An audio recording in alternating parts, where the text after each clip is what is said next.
રાજકોટમાં મિલકત વેરા વસૂલાતને લઈને કડક કામગીરી હાથ ધરવામાં આવી છે।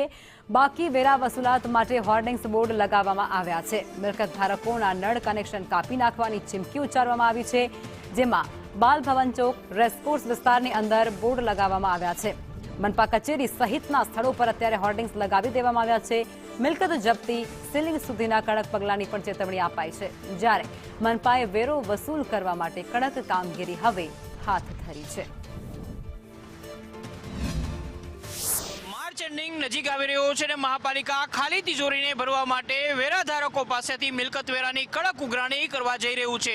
છેલ્લા 1.5 મહિનાથી કડક ઉઘરાણીના કારણે મહાપાલિકાની તિજોરીની અંદર પૈસા તો જમા થઈ રહ્યા છે, પરંતુ કેટલાક બાકીદારો એવા છે કે જે વારંવાર નોટિસ આપવા છતાં મિલકત વેરો ભરતા નથી।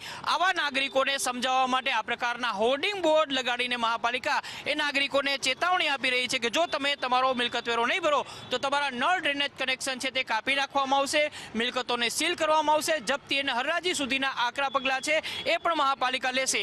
નાગરિકોને આ પ્રકારના હોર્ડિંગ બોર્ડથી ચેતવણી આપીને મિલકત વેરો ત્વરિત ભરવા માટે મહાપાલિકા જણાવી રહી છે। શહેરના અલગ અલગ વિસ્તારમાં આ પ્રકારના હોર્ડિંગ બોર્ડ લાગ્યા છે। હવે જોવાનું એ રહેશે કે મહાપાલિકાની આ પ્રકારની કાર્યવાહીથી કેટલી અસર થાય છે।